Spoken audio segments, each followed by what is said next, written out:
Welcome to Salam Nerds Podcast. We do reviews and recaps of your favorite TV shows, movies, and current events. Yo, it's the Salam Nerds. My name is Steve, a.k.a. Watch the News, and I'm here with my boy Jazz. We drop live episodes on YouTube on Sundays, Tuesdays, and Wednesdays at 10:30 p.m. Eastern. Thank you to all our supporters. Please help us by subscribing and leaving a good review on Apple Podcasts and Spotify. All episodes can also be found everywhere podcasts are found. Yo, Salam. There's this your boy Neebs, aka Watch with Neebs, and I'm not here with my co-host DJ Tumbleton. DJ Tumbleton on the ones and twos. Oh, Jazz, we're so sorry.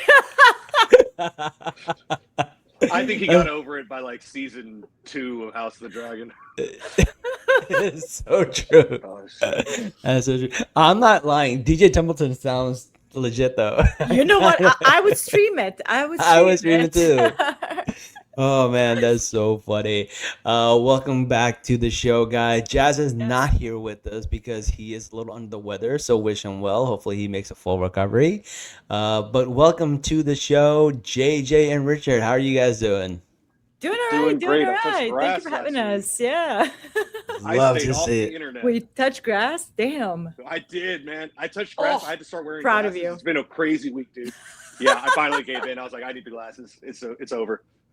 I'm over the hill now. He gave up. That's so Yep. true. All right, cool. JJ, what about you? How's your weekend? It was. I was out of town to celebrate my niece's 6th birthday.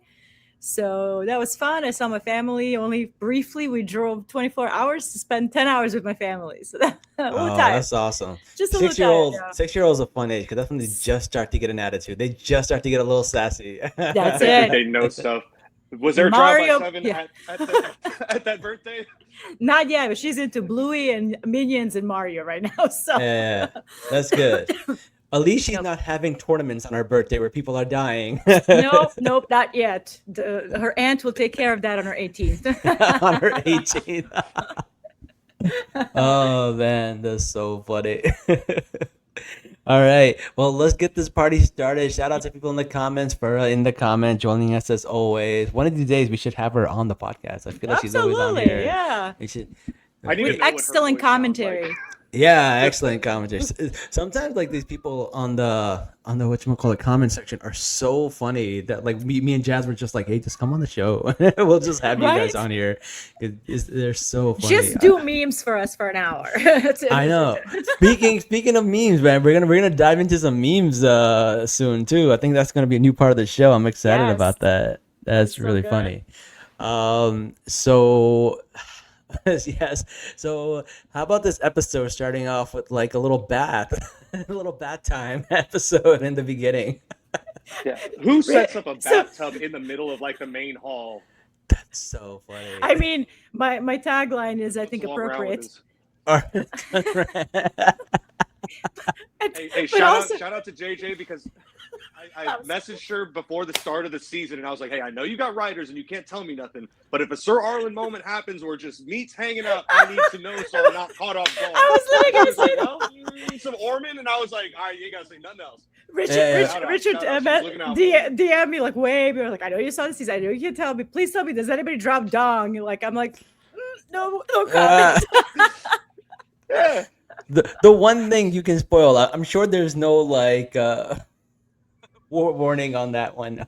Like you can drop that one. But James Norton Never did mind, talk let me about not like snitch. this not safe for work type of moment that the Oh, episode yeah. opens up. So I thought that was he's very charming and charismatic when you like hear him talking. Yeah. Personally. The character he's playing, I can't wait to get into him. Like, yes. Listen, we didn't see his Ormans, so we're good. No. See, that's a meme right there. That's a meme. Did y'all catch the eyes on Lord, what was it, Footley or whatever? So Yeah. the woman, she's locked in eye to eye. She's Eye not to looking eye. down, bro. Yeah. I seen Lord. He's like this. peeking, bro. He's like, Folded, man. You couldn't just. What's that thing that the Gen Zs talk about?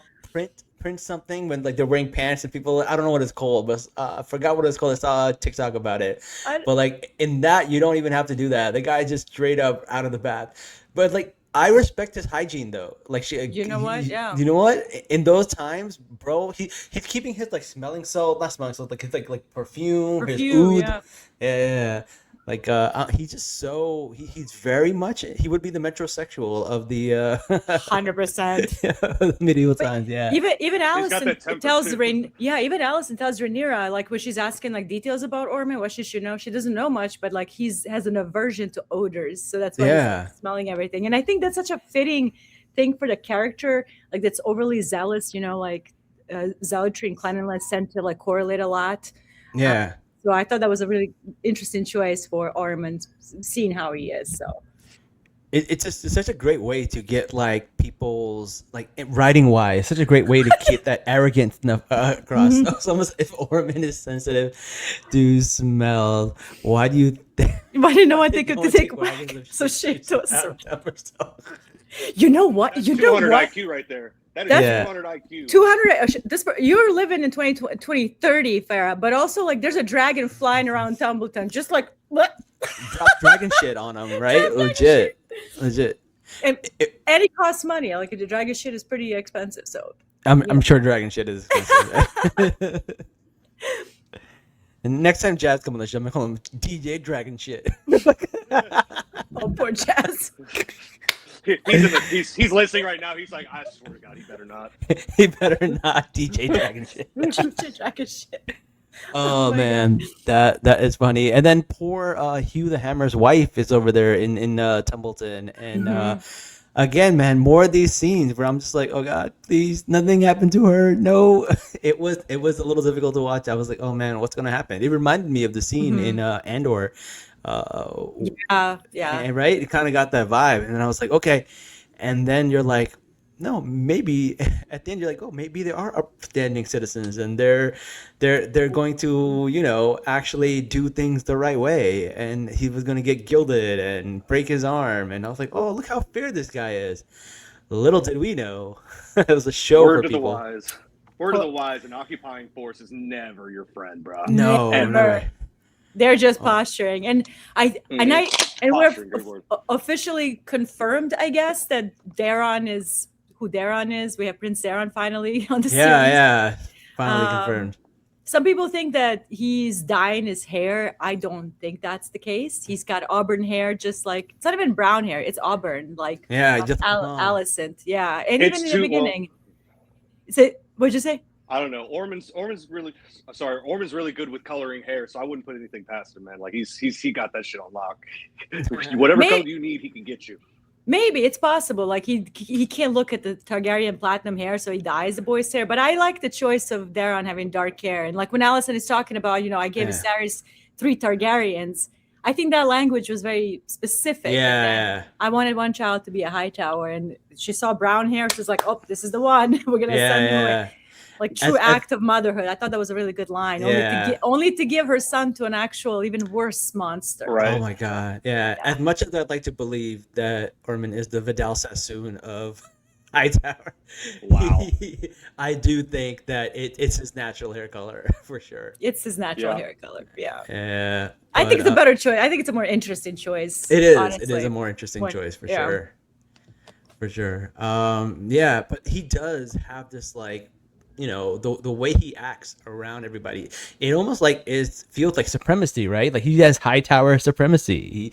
He thinks that like he's better than everyone, and then the whole smelling and everything. Yeah. They are very powerful. They're tied to like their version of the church. They're tied to the education. They're huge patrons of these institutions in Westeros. So Hightowers, I think they get underestimated a lot. And I'm glad that Ormond is taking a central role to kind of showcase their power a little bit more, like the crazy armor, the wits, and we earlier in the 3rd episode we saw the Septon denying Rhaenyra anointment. So they are heavily tied with Hightowers, like the church. They're called the Seven here. So he's definitely like playing a zealot character that really Yeah, religious. Just kind call of him an character. evangelical and get it over with. Yeah, I mean, Well, I in wrote that fair- in my notes. I was like, it- what kind of evangelical bullshit am I watching right now? in fairness, Fate of the I love Seven the is based political. on Catholicism, so I Yeah. think Martin took that correlation and just gave us the most extreme version of that. Yeah, as far as before the Targaryens, the Hightowers were one of the most powerful houses, and then Absolutely, these dragons yeah. came, and they're like, God damn, these Yes. beasts! They took our spots with their brute was- force and cunning. It was a really big thing because the Gardeners were the kings of the Yep, Reach, yep. and the Yeah. Tyrells were the stewards of their house. And really, if you just like looked at the ranking, it should have gone to House Hightower, but Hightower. instead, because the Tyrells were right there at Highgarden, Aegon just handed it over to them. So there's always been a lot of tension.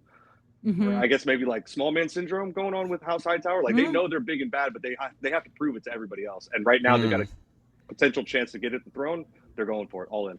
And honestly, Reach is like has way more people, and it's one of the most fertile parts of Westeros. So it was I think political strategy to give Tyrells power over Reach because they're so powerful in men's strength and the food. So Yeah. I would say. That makes a lot of sense. Mhm. Well, speaking of strength, what about Rhaenyra's council? It's looking pretty thin, and then It's her looking hand pretty is thin. yeah, and her hand is like, I'm gonna go fight some people because I don't want to deal with this. Blow up steam. He wants to blow up steam. For the third time Yeah. in this show, this man has just gotten pissy and ran off to go fight a war. Third time. I know. Third time. Talk about running from your responsibilities.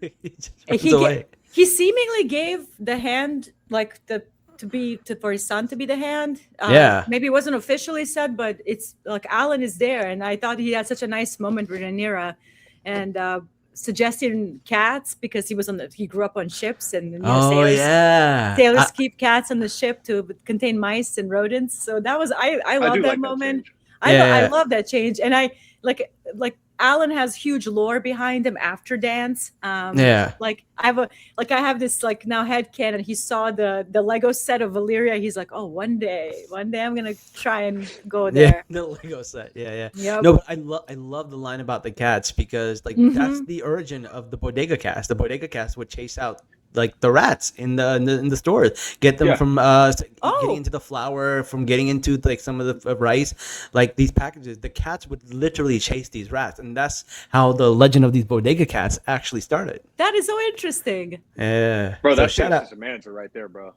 I know got more that is the like that, manager. That is the manager right there. And I mean, Richard, you'll probably know this down the line. There's just so many cats in the lore that are kind of brought up in important, like little Rhaenys and Rhaegar's daughter, and then Arya and her cats, Tommen and his cats. All these cats make an appearance way down the line, 100, 200 years down the future. And to think it might have started with Alan making that suggestion to clean up all that, I think it's a neat connection. There's actually Sometimes you need fresh eyes to solve Yeah. things that you can fix on your own. That is true. That is true. That's Fresh so blood in the true. council. Yeah. By the way, in Ireland, there is a like a really old tavern that has like beer barrels and stuff like that, and they have a cat who is like the employee of the month, and people come from all over just take pictures of this cat, and the cat's like a celebrity because like That's incredible. he's hired by the company to chase all the rats out.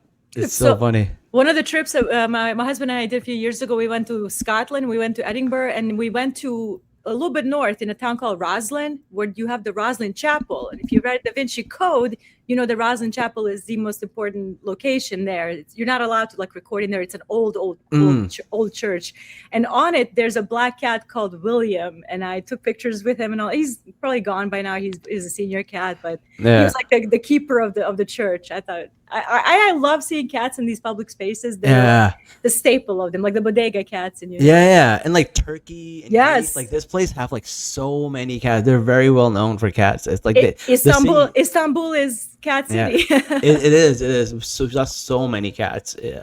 I'm losing my internet. I'll be right back. Oh, no worries. Yeah. So I really did like the cat storyline. I was like, oh man, I did too. Alan coming out with that. I was like, Cat Lady JJ coming out with the cat. Obviously, like, and you too. Now you got cats too. I got two. Yeah, I'm also a cat dad now. Cat apparently, dad, yeah.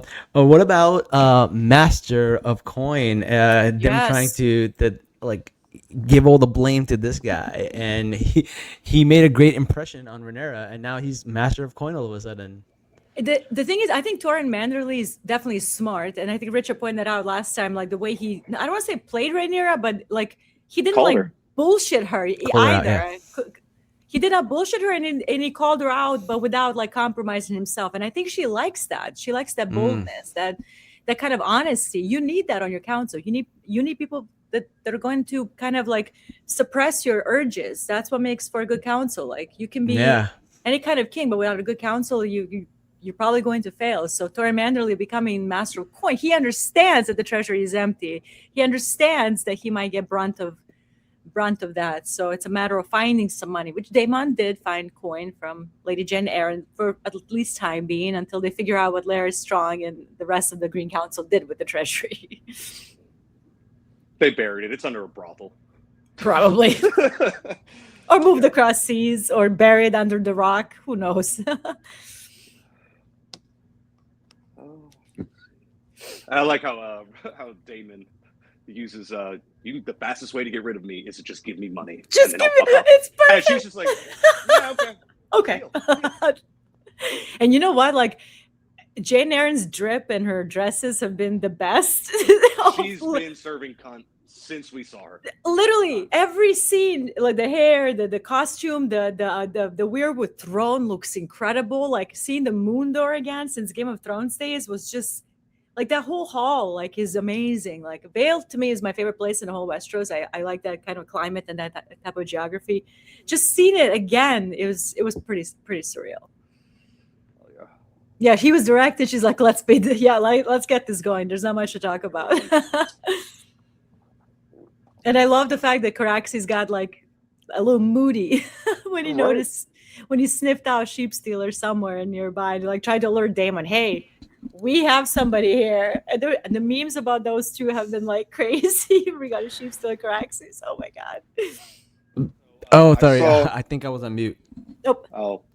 Yeah, I was saying like when Daemon was there giving his little speech, you could hear the wind howling from the Vale. Like it just sounds so cool. It's so up high. It's impenetrable. They don't believe in glass It's windows. completely impenetrable. Yeah, that too. So funny. What did Daemon say? Like the charming. He referred to something. Probably thinking of the moon door, like the charming atmosphere of the. Yeah, so inviting. I do like the fact she did not sell out Rhaena about the Sheep Stealer and stuff like that. And then when he brought. I love the thing with Caraxes where he's like putting the gold on him and he's not going in the direction he wants and he takes him to some random place.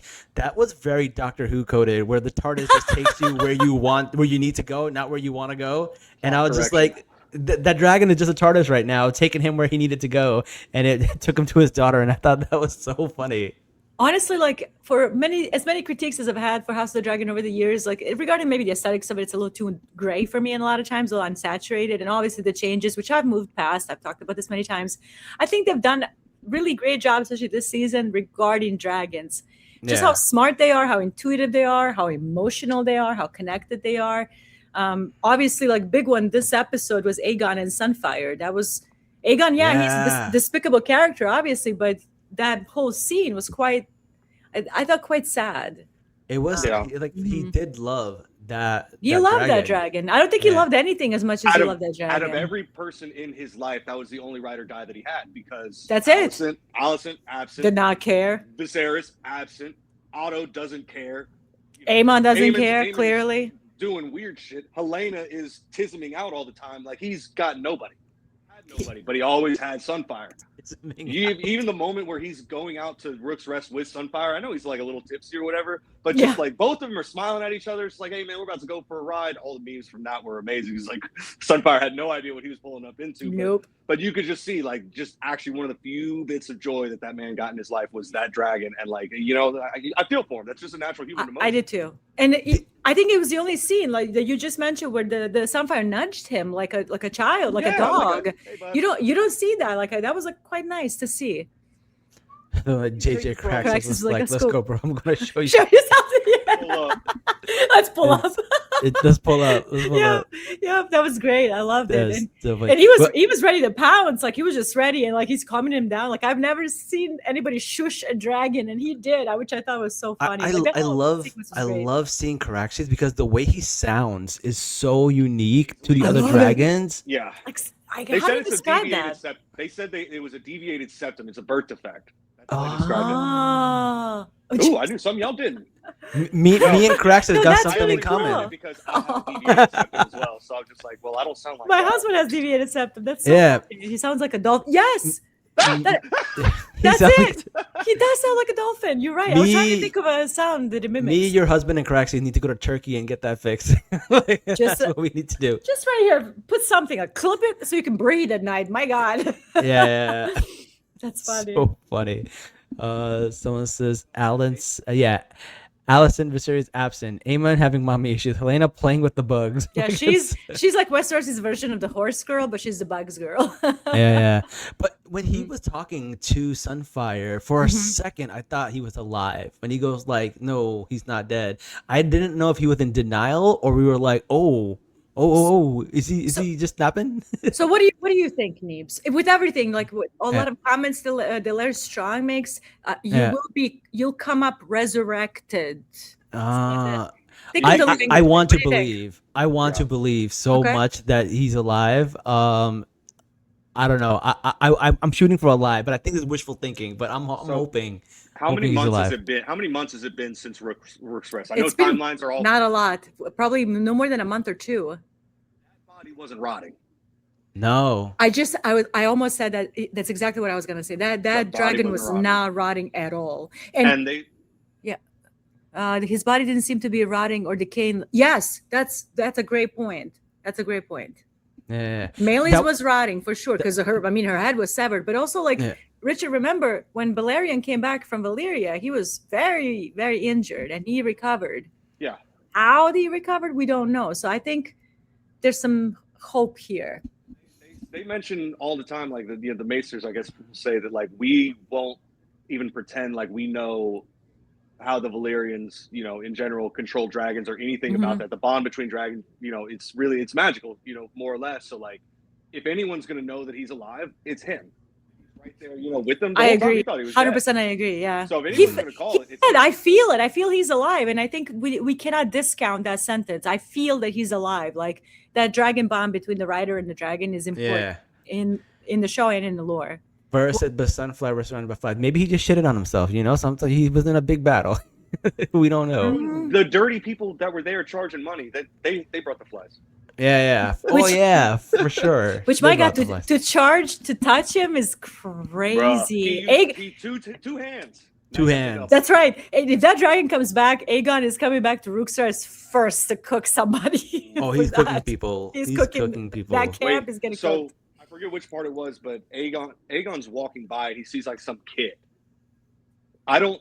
Oh we're saying yeah, online like that like he was thinking of Jaehaerys, but then also like the kid from the fighting pits that was clearly his bastard. Like I don't know what's going through his mind, but like you could tell he's got some shit going on. I think right it's the first time that Aegon is seeing the effects of war in like a real way, like the ravaging of the bodies and like scavenging for resources and all of that. now. He's a commoner now. Yeah, it almost correct, reminds yeah. And a reminds me cripple of what do you call it? Avatar. What's the name? What's that guy's name with the scar on his head? Why is it escaping me? Warwick. Zuko. Oh, Zuko, yeah. When Zuko is with his uncle and they're living with the Earthbenders and seeing the destruction of all the war That's and right, everything. yeah. Like I was like, oh, is he having a Zuko moment? Is that what's happening here? Is he gonna come back redeemed? I thought this episode was pretty strong for Aegon and Larys storyline, which I've been enjoying their little shenanigans. It's kind of cuts off from the series. It's a little humorous as well, but also like you're just almost waiting for Aegon to really snap and like expose himself. What's going to happen? Like there's this tension always when they're in the scene. I also really appreciated everything regarding Ormond Hightower. Listen, I love Targaryens. They're fun. They're messy. Obviously, they're interested. They got dragons. But I love when they step away from them and do something else. Like, let's go to Riverlands. Let's go to Old Town. Let's go to North. Like, just give us a little bit of something else. So I think It felt I- a little like a Night of the Seven Kingdoms, just being It Yes, does. you know, it does. like Yeah, with very the much. that's a great example. Yeah, you're right. It just kind of shows us like you need to see the carnage of the war and how these people are living. So, and I think they're balancing that pretty well. Like obviously this show is not about getting to the throne. It's like getting the throne and what do you do with it? Like when you're on it, like how do you keep power? How do you keep everybody happy? How do you? That's part of it. Yeah, obviously besides family tearing itself apart. So Yeah. What did you guys think of the whole Amen when he is with the guy and he's making him kiss his shoes and he's making him do latrine duty and stuff like that? Like, is this supposed to be like just him being punished, or are we actually going to see some kind of like growth from him and some kind of like redemption? That's what I'm curious about. Because I like I said earlier, like it felt like a very Zuko and Iroh if Iroh was a bastard. Like it was kind of like what it's feeling like. I mean, it depends the angle that they do. I mean, if they go by the book, Aegon the Elder is not a really nice person. Yeah, at he's all. not. he really At all. succumbs to milk of the poppy and doesn't get off of it. This Totally. is a different Aegon that we're seeing, a sober Aegon. Yeah. He's, correct. He's sober this time. He's correct. So, like it's a total different veer off. So like I don't even want to pretend like I know what's going on in his head. I think very quickly we're gonna find out what and who he is. And I think seeing the dead dragon, seeing the people are charging for him to touch him, to be near him, the fact that he's kissing dirty shoes, collecting piss and shit, like doing all of these things, they're not gonna make him softer for sure. No. If he is to come back to his role as the king, I don't think he's going to be merciful or friendly or anything like that. I don't. So maybe potentially this is what hardens him. Even more. He's already been kind of like completely unstable and problematic. Like since he was a kid, this is gonna be much worse. We saw the best Aegon the day he sat the throne for the very first day when he actually was like, how can I serve you? Ever since then, if he came on the throne with good intentions, which he might have, like initially, like you said, when he was sitting on the throne, I think he did. I think he actually might have made a good king if Otto would have gotten out of his way. Yeah. But also the killing the rat catchers was just an awful idea. Awful crazy idea. things. The things we do for love. Things we do for love, yeah. Oh yeah. It's a theme. It's definitely a big theme. That is true. His son was brutally murdered. But did Aegon forget Aemon is the one that did that to him? He does mention a few times, if I remember, I'm gonna kill him. I think he was saying it, and I think episode 2, if I'm not correct, he's definitely going to have something with Aemon. They're making changes, obviously, to the series. So there's going to be. I hope there's something with Aemon, unless he doesn't leave freaking Harrenhal. Yeah, it seems. Oh, go ahead, Rich. They were asking like, "Hey, where's Aemon? Where's Aemon?" Like, bro, where's the dragon?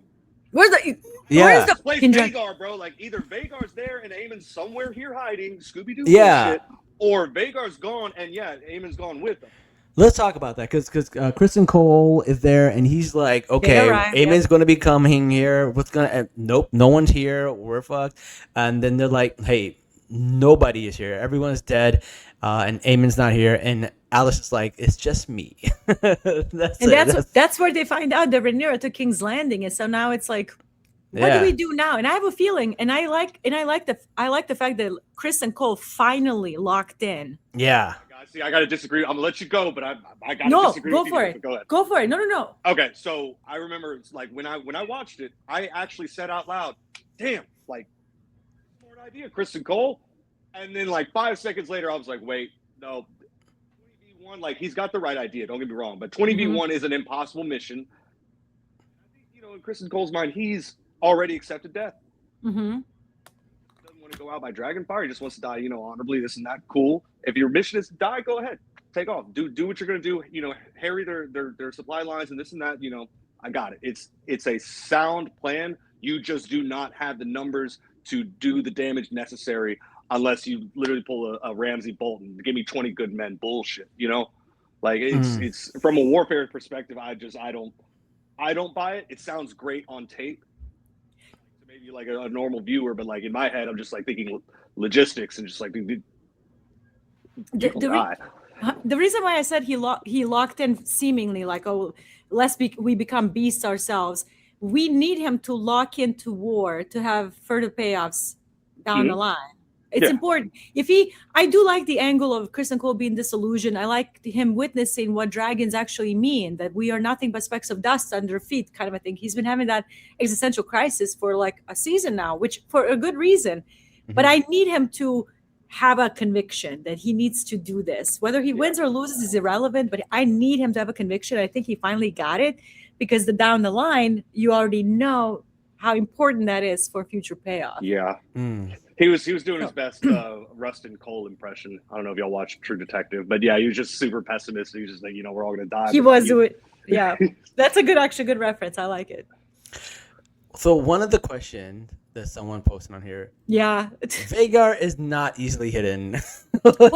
Where is he? Well, I mean, keep in mind, like, there's a scene of Vhagar sleeping in like the woods. I mean, yeah, she's big, but like if she lays down and there's a bunch of trees, it's gonna be hard to spot her. You can miss her for like an hour, bro. True. You'll hear her move. That's it. If she flies out, you're going to feel her for sure. Yeah, for sure. It's either gonna be you or it's gonna be something outside of Harrenhal. Yeah, right. But if Alice can get Vhagar to go somewhere or do something, that's powerful. That's something. See, that would be a very interesting angle to see the extent of Alice Rivers' powers. Because she's there wearing fucking Simon Strong's clothes, which I thought was She was wearing his clothes? It looked like purple velour that he was wearing the whole time, like very similar to his. Which, I mean, if you remember, rumors of Alice Rivers being a strong bastard, so it kind of made sense to me that she would have access to some of the nicer clothes in there. And no one was going to stop her. So just like, boom, get out of my way. Exactly. Who's going to stop her? Exactly. There's nobody there, and the castle has been abandoned for the most part. So, and who wants Harrenhal? Right. A madman. That's so true. Who really wants Harrenhal? Anyone with wisdom does not, but anyone the place is haunted. Person, yeah. It's like the cabin in the woods. No, it extincted like at least 6 houses so far in the lore. Peter Baelish next, hopefully. I'm just kidding. Yeah. No, I'm not kidding. Yes, I want was about that. to say, I want that. I want that.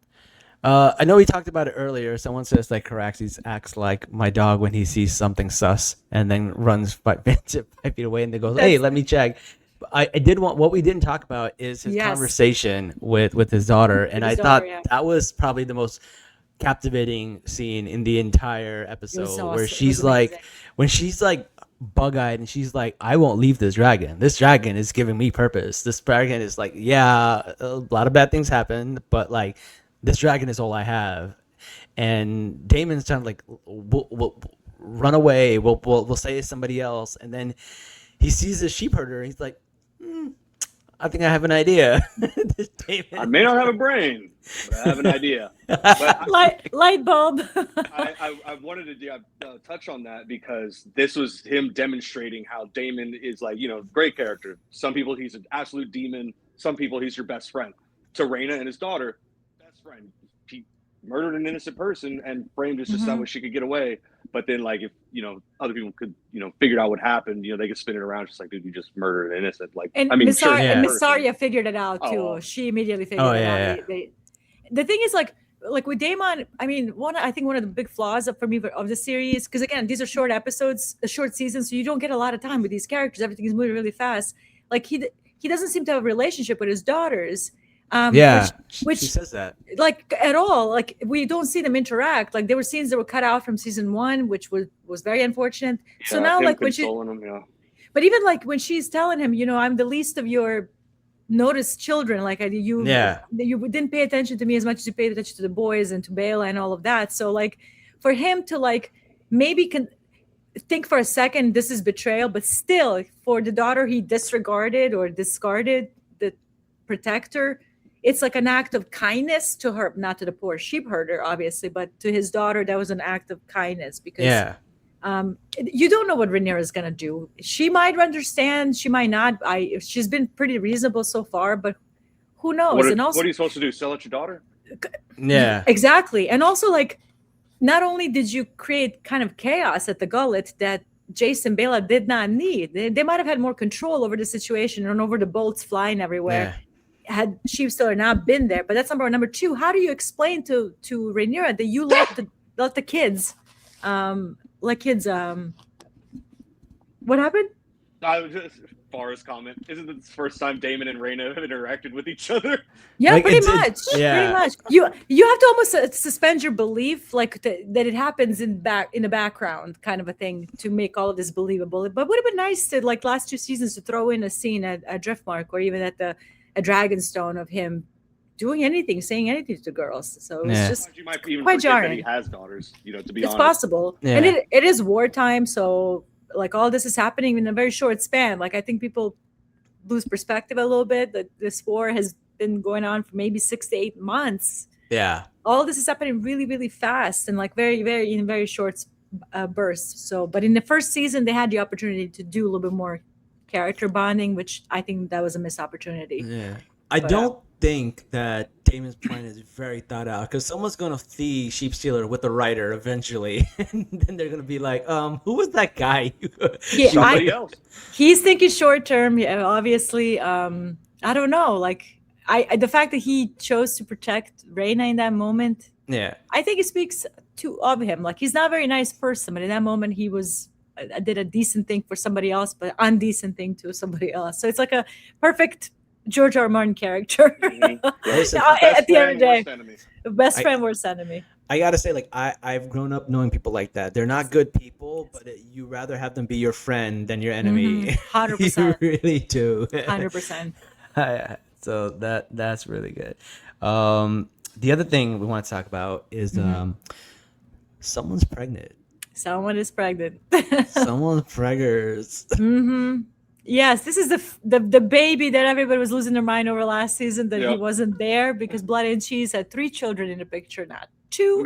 Maylor Mm. confirmed. Mailer confirmed, Daron confirmed, all these characters that we've been asked, except for Net. Poor Nettles has been sacrificed to the shortage of the season's gods, unfortunately. But yeah, Helena seems to be pregnant.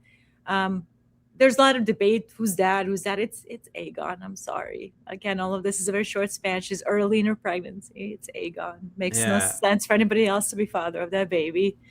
This is not an episode of Mari. Like, it's just because someone's pregnant doesn't mean we I thank you. My God. Like I've been like battling with everybody that wanted this to be some sort of a, I don't know, a Maury show kind of a situation. Like, what is the payoff here? I don't know. Helena Yeah. wasn't out there it's- fucking, guys. Like, bro, she likes her trees and bugs and That's hopefully it. chicken soon. God willing, please, God And- willing, give her some fucking chicken. And this just became a new moral dilemma for Rhaenyra. I mean, if you're Rhaenyra, you give her moon tea and have her abort the baby or miscarry the baby. That's I what think you it's do. too late though. It might be too late. But because But yeah, you have a challenger to your throne. If it's a True. boy, I mean, again, they don't know if it's a boy or a girl at this point. If she gives birth to a boy, Helena and that baby are cooked. Ooh. Yeah. That's not good. Baby. It's not good. But that's not good for anybody involved. It's Yeah, not no, the it's season. it's Aegon. Like they might have been together right before Rook's rest, after their son's death. It's timeline. It fits. Like I was trying to squeeze it, but it fits. Hey, shout out to Aegon for marriage bed for once. Right? You know what I mean? Like, Oh my God. he just mainly ignores you unless he's drunk. Maybe he got drunk. Who knows? But you know, Good Who for him. knows? Who Yeah, knows? who Like knows? I won't take guesses, knows? but it's Aegon is father of that baby. I don't want to like do the Maury testing anymore. It's Kristen Cole, anything for Princess. Kristen Beatrice. Cole. Daddy. I would hope he's not a mother-daughter hopper. That's just he's already terrible as it Yeah. is. We don't. I need would that. joke that it could be Aemon's, but like, bro, even Helena just doesn't like him. She knows he's been nuts and wouldn't have even allowed that. So I wouldn't No. even First- joke about that. First of all, like Helena caught 2 of them together on the night of Blood and Cheese. If she goes to bed with Kristen Cole, my Oh God, God. Jesus Christ. Yes. So yeah. Ugh, Yeah. ugh. That's And not I- something we want to be I know Helena and Aemon stands are going crazy over that. Like I get it. Like he's the one that showed her modicum of decency. I get why you ship them, but it doesn't narratively it doesn't work or has a place right now. I don't know. Because Yeah. I mean, if you saw the trailer, obviously Aemon is going to be preoccupied with Alice Rivers and Harrenhal for a time being. I remember we did the second episode of this, and I was Mhm. like, "Oh, I hope there's no more incest." And you're like, "Oh, sweet summer child, let me Yeah. hold your hand while I say this." And then, like the next episode, and I was like, "Oh God." There's going to be some weird and uncomfortable incest, yes. But Alice and Aemon one is supposed to be super uncomfortable. Like you kind of already get used to like brothers and sisters in Targaryen tree line getting married to each other. That's just part of their 1,000-year-old culture. So your brain suspends that, like, you know what I mean, as part of this world. But like Aemon and Allison thing was Freudian as shit. It was so weird. Yeah, that was Freudian. That was some very Oedipus shit right there. Yeah, the fandom's going crazy on it, and I'm like, I am not into crazy theories like that. Like Tyrion being a time traveling fetus of Dany. Who has ever said that, bro? Send that link to me. I got time for him, bro. That is. What are the oldest theories? Last week, bro. Yo, there's no way people are talking about time travel in this. Someone's trying to pull that. Oh, they are. I know we have Doctor Who in here, but let's be real. No, there's some insanity over there. I'm for the most part, yeah, for shits and giggles, I'm down. But some people really like, unironically think it. I'm like, okay, I'm flat earthing, bro. It's flat earth shit. Well, actually, now that I think about it, we did have some time traveling with Hodor, didn't we? Now that I think about it, yes. So it's not in the realm of like can't be possible. Now that I think about it, so it's not really time travel. It's more like accessing. It's like more like the bootstrap paradox or something like that. It's a paradox. The grandfather paradox. Yeah. It's a big. You cannot change things. You can just kind of see things through. Right. Because the trees, those trees that collect those memories, think of it, they're thousands, 10,000s of years old. So they've seen all that blood spilled and people died. They've absorbed all those memories, all that history. So when you have the powers that certain characters do, you can tap into those visions. You can't do anything about them, but you can tap into them. Yeah. Which is kind of interesting. One of the cooler parts of like the northern lore of A Song of Ice and Fire. So that's something Alice Rivers, for example, is kind of tied into. If you remember season 2 when Daemon is tapping into the werewood tree, he sees, dance happening. He sees Dany at the end. So, yeah. I'm still convinced she's a three-eyed raven. The theory is it's not gaining as much traction, but we mentioned that episode 1. You weren't here, but I still that she might be the three-eyed raven. If not, she could be the three-eyed raven at some point. But like it's like a mantle that gets passed down, and Blood Raven ain't around. So who knows who had it before Blood Raven? So she would. Interesting. I know it's a theory, but like I feel like by the end of the she could be a green seer. Oh, she definitely is at least a green seer. At least a green seer. What's a green seer? That's like when you can. Go ahead, JJ. You can articulate this better. So green seers can do exactly that. They tap into trees to see past, present, and future.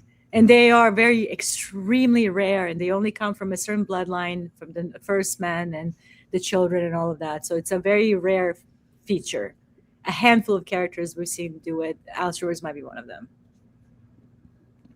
I think she's a skin changer. I think she might be the owl. I think she might be. She said it herself. She's a witch. She's a witch. Yeah. Yeah, she's a good old-fashioned witch. Or no, I'm a barn owl. A barn owl. I'm a barn owl in people's clothing. Yeah, we have this comment here. We kind of talked about this last time. Like, I know it's a heavy subject to tackle, but I feel like there is too much abuse or attempt going around. Hugh's wife is the fourth in 4 episodes, if we include Aemon's kiss. Always from the Greens too. I mean, with all due respect, it's a violent show where war is going on. I don't know what to tell you, dude. Like, you're gonna see heads decapitated. You're gonna see children eating from skulls. I don't know. I don't. War brings rape, looting, and murder. There's always going to be there. And it's always going to be there. Don't do any. Like I don't quite. Yeah, we see Billy. Hang on, let me pull. A whole head was severed off of a man's head, and they stuck it on a stick. Like that's fucking violent as shit. Like, hello, welcome to war. I don't know what to say to this. Yeah, I mean, it's a Song of Ice and Fire. You sign up for all of the violence. It is. Mind your triggers, I guess. I don't know what to tell you. In this episode, it did bring this like sense of greens are bad. And greens are bad. Like, what's so shocking about that choice? Hello. It did make me go like, yo, where is Hugh? Hugh needs to get here right now. Come save your wife, bro. Like I was like waiting for him to get there.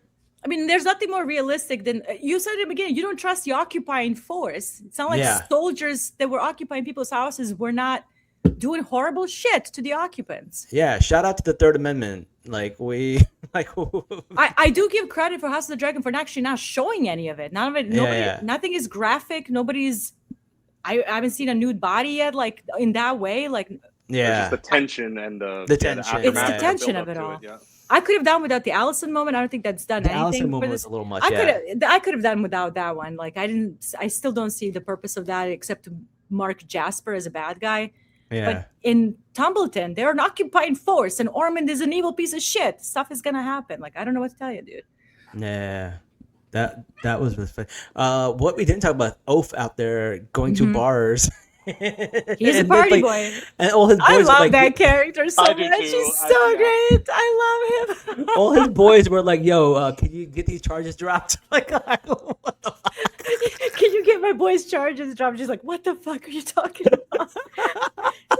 The boss. And what did he say? He's like, oh, what did she say to him? Like, oh, what if you get stabbed in your belly? Well, it's my belly to worry about. She's like, nope. That belly is mine. So you can't go to bars anymore. I'm like, oh, dude, you set yourself up to fail. Screwed up. I was You laughing screwed up. so hard.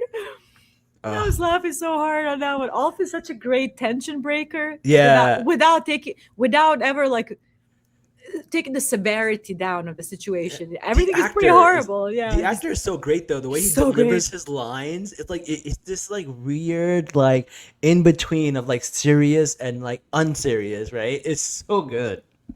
He just tasted like the good life, and probably for the first time ever. So he's feeling bold. He's a dragon rider. Are you kidding me? He's in service of the queen. He's a knight. All of these kind of cool things are happening to a nobody. So Yeah. but then he just kind of like, hey, help my friends out. Yeah, he fumbled the bag on that one. He He tried to did, come at it the totally. right way, but like you got to word that better. You have to word Yeah. it better. Exactly. That's so funny. It's like, your belly is mine. You're my service. So no bars for you anymore. I was like, fuck. Honestly, I saw like pain in his eyes when he found out he couldn't go to bars anymore. He's like, Yep. what? For that What? alcohol withdrawal like starts instantly. Yeah. Yeah, no, you knew. 'Cause, I mean, yeah, he's always been a social guy, and you know that's literally was like his place of worship almost. The you know? juxtaposition between him and Hugh is so like great. You have somebody who's very much committed to his wife, to his family, to make a better life. This one just wants to party, wants to cast on to party. I respect the game. I respect He the stumbled hustle. into a dragon, dude. Like he didn't even try to get that. Totally. When, You're right. He was running away. Yeah, when Vermithor started torturing everybody, he ran and fortunately got away, and then the dragon picked him. So Makes you wonder, what did Silverwing sniff on him? You know what I mean? What did she see in him? Yeah. Makes you wonder. I don't know. Strong-willed. She's like, oh, I can still do my own thing. Strong will. Yes, I like that. I actually like that. That is I love true. that. That is true. Also, he was one of the ones who saw the whole Queen of the Bastard stuff and Yeah. decided that that moment would be a great time to bring it up. Especially after the incident with Corlys, it's probably still fresh. Yeah. Was there a strong sigil besides Queen of Bastard? I think that those 3 colors that they included, if I remember Sigil. correctly. Yeah, 3 Mhm. colors. The strong sigil. Yeah. That So- was calculated. Implying maybe Laris, maybe I don't know. No, Doing Yeah. no, because the kids are strongs. Oh, that's right, strong. You're right. Strong. Yeah, Yeah, his They're kids are calling it out strong. right then and there. you're right. You're right. Yeah. Totally forgot about. Oh my god, I'm so used to the kids not being strong. They're actually strong. You're right. 100%. And then they go out there, and then they're like, "Oh, the gold cloaks are out there," and they're just like going after everybody. Like probably not even the person who did it. Just No. happens to be random people to make an example out of them. Here's a perfect example of the Black faction not behaving in a good way. They did not have to do that. Like, Yeah. but then again, they are Westerosi cops, Sure. ACAB, so they're going to behave like animals. Exactly. And the They thing used it is, like a hammer when they should have used a scalpel. I Yeah. you send Mysaria in there to find out who's saying what, and then you just real quick. because the people that are probably saying it are the ones that are literate, right? And like everyone who is poor is probably illiterate because even the shit, kid's you're like, right. what the hell? Even the kid was like, what does it say? And someone had to like explain it to him. So these poor people can't even read what it says. So that's why it's been on the wall for like days. Here's the thing. I'm sorry, my throat is so dry. There's this misconception that King's Landing is nothing but illiterates and dirty poors. Mhm. That's not what it is. There are nobles in there. There are educated people that live there. Right. And Somebody's going to read it, and if somebody doesn't know, hey, can you read that for me? It is not out of the realm of possibilities. King's Landing is not just illiterates and poors. It Yeah. just smells that. It just smells that way, guys. Because there's So too many bad. people. It's like any big city. A Any whole big lot of people cities, for squeezed sure. in one place. It's gonna smell like, especially But without any. but she without has a lot plumbing. of she has a lot of enemies now from that rat party who were literate. So it's Yeah. not out of the realm of possibility. So I don't know. I mean, Yeah. I don't have an issue. There's chalk has existed since ancient China, so yeah, I see chalk in medieval England Yeah. setting. I'm sorry, it does exist. Or why they write in English? Because the show is in English. I'm sorry, they're not gonna use whatever fuck language. Yeah, they're not gonna comment write on. in Valerian. Yeah. Exactly. For people to read that. Someone says it smells like shit, but they can read. Yeah, they can read. Again, there are nobility in King's Landing. For sure. I swear to God, I like talking to children. Yeah, they were eating I rats 2 swear. weeks ago. That was probably them, actually. The people who got all their money taken and stuff like that. That was they kind of like how in Marine what were the bad guys, the Sons of the Harpy. Oh Yeah. yeah. Using money and political influence to get the poor to do the dirty work for you. The dirty work. That's exactly right. That's exactly Yeah. right.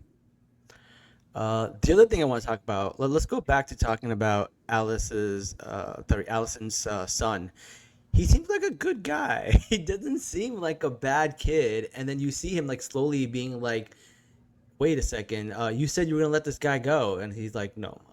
Listen, you're gonna have to kill him." And you can see him wrestling with that and being like, "No," and then eventually does it. And that was really interesting to see. Like, I don't know what to make of it because he's being brought up by Ormond, but he's still like kind. So like, I don't think he's seen Ormond hit a level like this because he hasn't been to war. And so now he's seeing a level of Ormond that he never has, and he doesn't know. He's a young, impressionable kid. I think he's still a good kid who just got forced into doing that. The worst part about that whole scene, they murdered somebody inside of a sept, bro. And yeah, here's Sacrilege. that too. That is sacrilege. But number two, also again, your good point about it being war. This is a new territory, probably for a kid. He's a teenager, but Right. also there's this manipulation by by Ormond, religious and psychological one, yeah, to basically groom this kid to be his puppet king, yeah. to rule through him. I think that's what James Norton was talking about in the after episode, that he wants to use Daron as a puppet to kind of indoctrinate him. He has been indoctrinating him into the Seven. Like, yeah, even Tessarion was flinching a couple of times when Ormond tried to like brush his hair or something like that. So Ormond sees obviously Targaryens as, what does he call them, savage race of low intellect Right. and all of that. He has this Hightower kind of Fate of the Seven supremacy thing going on, which with Hightowers, it happens. They are like that. They're very indoctrinated into the faith. So for him to use Daron in such a way was very quite disturbing. And at the scene where they're having dinner and then he gets a message that Vagar is not going to come to, He like, tells the other two, just, bro, get Get up. but Daron knew that he was going to lash out. He's the one Yeah. that tells the young servant, "Get out right now," and he whispers that so it doesn't like disturb him, because he knows that this one is about to lash out, and he takes a step back. So he has seen Ormond go through extremely Yeah, violent he has. outbursts. Yeah. I would not be surprised if Ormond actually smacked him or Mm. did something to him. I would not be Yeah. surprised, honestly. Yeah. And then you get the posture, and obviously he's acting all righteous, like firm grip, all of that to show, that you're the good guy, and then behind the scenes kills a man in a sept. Such a good point, Richard. I didn't consider that he did it right that's in the crazy. he brought a dragon after going on this zealot rant about the savage race and dragons and it being whatever. You bring Tessarion into a sept. I think A lot of crazy Tessarion's choices been happening. hiding. I think Tessarion's been hiding in the sept because when the dragons are flying overhead, if they see another dragon, they're gonna boom pop him because Tessarion's so small. I think they've been hiding him inside the sept. It's the safest That spot makes for him. sense. To me, that scene That's possible, yeah. that scene was very much like somebody, growing up religious and being like, Yeah. these are all the teachings of the religion, all the good things. And then when you see it in practice and used for war and manipulation, you have that one, like, cognitive Obscure dissonance where you're like, scripture. yeah. Oh, And then totally. you're just like, what are we doing here, guys? Like, this is, what would Jesus do? I don't think he would do this. Like, He's it's not one of going to those murder things. somebody in a. Yeah. You're right. He gave me the vibe of those those like extreme zealots that whip themselves, for example, Yeah. that scrub their skin, like cleanliness, like this, Yeah. they scrub their skin down raw. Like I can't think of an example right Scouring. now. Yeah. Scout, exactly. That's the vibe I get from him. Like he's one of those that scrubs his skin down to the bone, especially with smelling the perfume that he carries around and Yeah.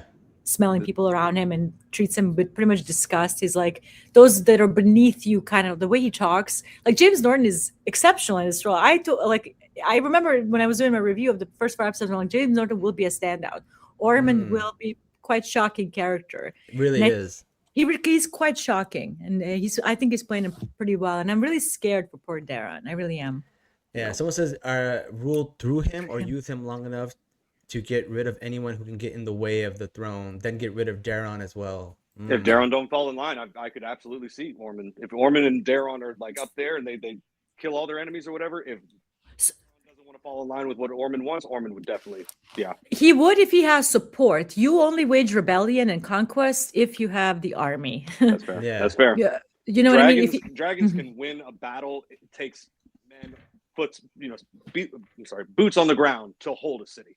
Tywin, Right. what does Tywin say? Armies win Win wars. wars You all the need time. you need people. You need the institutions. You need the noble houses. That was the only reason why Robert Baratheon was able to conquer and overthrow a Targaryen dynasty. He had the support. They were done with Mad King. They were ready to go. So if Ormond Hightower wants to use Daron to get to the throne while he makes allies to overthrow Targaryen dynasty, he could probably do it. Yeah. He has the money and he's got the church in his pocket. The Why church, not? yeah, the faith in the citadel. are Faith of behind the him.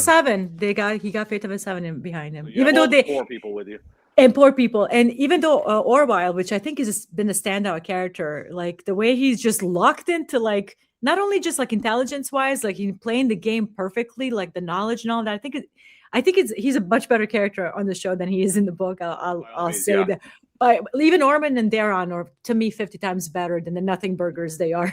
The in Nothing Fire Burgers. and Blood. I didn't even remember the name Ormond and like before, reading the books. I had to reread Dance just to remember some of these Who? characters. Ormond, Yeah. who? Like, and now, like, all I can talk about is him. I swear to God, so much better character on the show than he is in Fire. So is Orville for sure. But yeah, like I can't wait to see more of him. And if you saw the preview, we have Butcher's Ball coming. Oh, okay. Oh. I didn't watch the preview. Like, Yeah, Oh, I you haven't typically yet? don't Oh, watch sorry. them. I'm sorry. I didn't No, you're good. I know what's coming, dude. I read the books. That's I don't know. true. I don't That's know. I don't know what That's it is, true. Oh but my God, I'm sorry. Yeah, of it course you did. sounds fun. Well, Fall is the last 2 episodes have been really quiet, and not people, but like media is rating these episodes lower. And I'm like, every Like time you crazy don't have a action. spectacle, they want the action, they rate those episodes much higher. But I love these Sure. shows. I love politicking. I love when characters are just yapping and talking and walking and scheming and doing all this shit. Yeah. So that's like it what sets makes up. It sets up sets up the all build. cool stuff. it moves the plot. You have to get to the cool stuff. You have to have the Yeah, characters. yeah. You need battle episodes. You need filler episodes. Yeah, like delayed gratification. You need. Limited budget, thank guys. you. Just give 'em a Thank break. you. yeah. Songs will be Songs will be sung. Yes. I laughed like audibly. I was choked. Yeah, when you watch Taylor Richard, you know exactly, and you'll choke on laughing too. You'll see. Like, I'm gonna watch it literally once we get off of here. I'm gonna go to the recording. And I'll because flip over it. I'm in uncharted waters. I have not seen the other 4 episodes. So Oh, really? Okay. Yeah. Oh, I've only finally. seen. You're a player. Finally, I am officially same as you guys. we're on equal footing now. Full Who's gonna disclaimer. warn Yes, me I am. about dongs falling out? Damn it. This no more. I cannot give you a heads up anymore. I am in uncharted waters. I have not seen the rest of this. Only the trailer, which kind of gives almost an entire season That's preview. why I but- turned off because Mhm. it said upcoming on this season, not next time on. And No, I was it's like, a whole they're season. giving away the whole season. That's why I Yeah. turned it off. But they do Yeah. it. Crazy, though. But they cut the scene so quickly. It's very hard to piece what's You know going what on. you're looking at. Correct. Okay, It's so fair enough. fast. It's so fast. So you're not going to see anything that's going to spoil things for you. But Butcher's Ball is definitely there. That's going to be great. I missed this comment, but I want to go back to JJ, it. I can't believe. Anyone feel like Lareth was jealous of the feet scene? Bruh, I saw that earlier. I had to hold it in my lap. I don't didn't even think that's. catch this. I don't think that's funny, and I do think it's ironic that that person was talking about all the sexual assaults to find that joke funny. That's crazy. I'm sorry, I don't find it funny at all. I don't like the idea of Larry Strong being a sexual deviant. Like the idea that a disabled man has to be a sexual deviant when he's not in the book. Did not like that choice at all. Is he not in the Did not book? like that. No, he's not a sexual deviant. Because in the keep in book. mind the book's also written kind of like a history book. There's just not enough room for details like that. That's why I was like so on board with it becoming a show. Like when I found out it was going to be the dance, I was like, oh great, we're going to get all the little filler stuff that like 3 chapters of the book don't cover. I get it, but there's really bad tropes and stereotypes regarding like disabled characters playing into the sexual deviancy. That was a choice I did not. They could have done many other things with Larius to make him like be as gross as possible, but not that. So I didn't think the feet jokes were funny, and I still don't think they're funny. If they're funny to you, they're funny, but they're not funny to me. That's all I'm gonna say. Gotcha. If that's, I think that's fair. I don't like feet, dude. Yeah, that's true. That's funny. So we don't know what to predict since you haven't seen the other episode. So do you have any predictions? No. We're definitely gonna get more of Tumbleton. We have to, right? Yeah. Tumbleton's gonna be a problem for the foreseeable future. Oh, it's gonna be a huge quick conclusion. problem. No, Tumbleton will be an ongoing problem for Rhaenyra. We're gonna get more Tumbleton. I'm sure. We're like I said, we're definitely gonna get Butcher's Ball soon. It's gonna up the action, that's for sure. Talking is done. Ormond has taken Tumbleton, like the wolves are in town. So like you're gonna get action moving. It's gonna be battles like Butcher's Ball and Battle of Tumbleton and things like that for sure. And also like Rhaena and Sheep Stealer is not going to get forgotten. That's going to be a contention, especially Mysaria knowing that Daemon is messing lying about that. And I love this season's relationship with Daemon and Mysaria so much.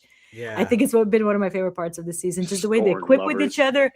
There's scorn there. There's jealousy. There's weirdness. There's like pettiness. There's like trying to outdo each other the whole time, outsmart each other the whole time. I think it's been great so far. I think Mysaria has been finally being utilized as a good character, especially in sparring with Daemon. Somebody like Daemon. My prediction is Hugh Hammer is going to grab his wife and fly far away in a safe land and not have to worry about any of this. How's he going to fly her out? In his dragon. I was just like the claw from the Toy Story. Just pick her up, like just take her. How did what's his Moon Dancer grab Jace out of the water? We'll never know. But apparently, then he's on the saddle. You know, his body's on the saddle. So maybe they do grab him. You know, like the Lord of the Rings when the eagles come by. The Moon Dancer is smaller. So I think he could have grabbed Jace when he was floating on the deck. If Bela's flying, the claw would just kind of grab it. I get that. But Vermithor is the largest after Vhagar and Cannibal. Yeah. More like the big boy. This is our claw. This is not like look. That's a big boy. Vermithor is grabbing 10 people out of Tumbleton, not just his wife. That's so funny. But yeah, they're setting up Hugh for something, obviously, with his wife being in Tumbleton. The moment she mentioned her brother was in Tumbleton, I was like, for those who know, I was like, that's how it happens. That's how it happens. Yeah. Pure cinema. And I do think it's an interesting choice. Instead of they're just kind of like, I don't want to say nothing but their characters because they are kind of crazy in the novel, but they have motivations here. In the book, they're just kind of savages with dragons. That's kind of what George wrote them as, at least. Or Gildane in this case, not George. Gildane. That's what the Macers would say. Exactly. Gotcha. These aren't eagles from Hobbit. The eagles from Lord of the Rings. Oh, it's a perfect comment. That's so funny. Oh my god. That's great. I love that. Could you imagine? Thesaria, maybe Thesaria, because she's really small, can act as an eagle. Yeah. But you know, like how much Ormond hates Targaryens and dragons and all that dark magic shit. Like he doesn't have a problem utilizing Thesarian when needed. That is true. Yeah. That is true. All fair in love and war. Yeah. True. Religious hypocrisy every time, man. Mm-hmm. There is. But he's great. He's been my second favorite character of the whole season so far. I said Rhaenyra, like Emma Darcy's performance as Rhaenyra and James Norton are going to absolutely cook. all these episodes. He's amazing. I'm obsessed with him. It was really good. I also like the acting of Darren. I think he's doing a good job too. That kid is The young- really good. He's apparently playing Link in the Zelda Yeah, movie. I thought that was Shut like. I up. thought that I- was like. I learned that today. BS. I thought Like it the was BS on voiceover, internet, or like but, an actual live action? No, like Live main action. character. Yeah, No way. He's Link. that's all I see. I don't even see his hair anymore. I'm just like, is that passable for Link? And I'm like, throw some ears on him and maybe. Look up. They already released a couple of photos of him in Link's outfit and his blonde wig. He looks like Link. And now, like, I watched him as Darren. Somebody pointed out he's playing Link. And I looked it up. I couldn't believe that was the same actor. Oh, Hero yeah. of time to young misguided child. Yeah. I feel for Darren. I really, really do. He's in a really tough position. And Allison thinking that she did the right by him is really sad to me. That is. Is Yeah, she- let her 'cause live she- in blissful ignorance for now. For at least for now. Like she Yeah, had for good now. she had good intentions, but good intentions. Well, now Hey. I know why she knew the other kid wasn't her son so quickly. It's completely different hair. Like, Oh yeah, she'll recognize her son. I mean, obviously Right. when she gave birth, that's why like how is he coloring his hair? Like yeah. I'm sure Darren was literally dark haired or auburn hair. He also looks like her. If you look at Allison, He I'm looks sorry, just Oh, yeah. like her. Olivia Cook's face and the actor. I was like, where did they find this kid? He looks Yeah. like Olivia Cook. It's freaking me out. It is really, really uncanny. Yeah. The For lack sure. of It's really intelligence on the uncanny. black side to not know that a royal prince didn't have, silver Yeah. hair. Like that's Or maybe Allison was a lot smart. We're a lot smarter in that regard than we give her credit.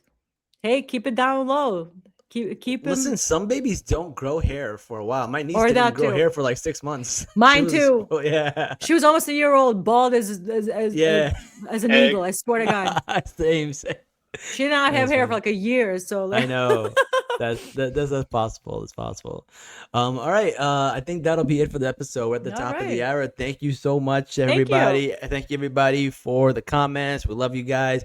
People watching listening on Spotify. Shout out to you guys. We'll have it posted tomorrow morning. If you guys want, come join us on Monday nights and watch us live and give us your thoughts. It's a lot of fun. Before we go, JJ, let people know where they can find you. You can find me on TikTok under Lady Dragon JJ, on Twitter under Brendan's Raven, and on Instagram under Lady Dragon JJ. I post most about Song of Ice and Fire, but other pop culture stuff and other nerdy fandoms I'm in as well. So Awesome. And Richard, where can people find you? you can find me at your mom's house, not you. The audience. I cooked that one up when we were in the pregame before we hopped in. I was like, you can find me at your mom's house. oh my God. Awesome. I love awesome. it. With that, thank you, everybody. And don't forget to like, share, comment, subscribe. And until next time, guys, salam, nerds.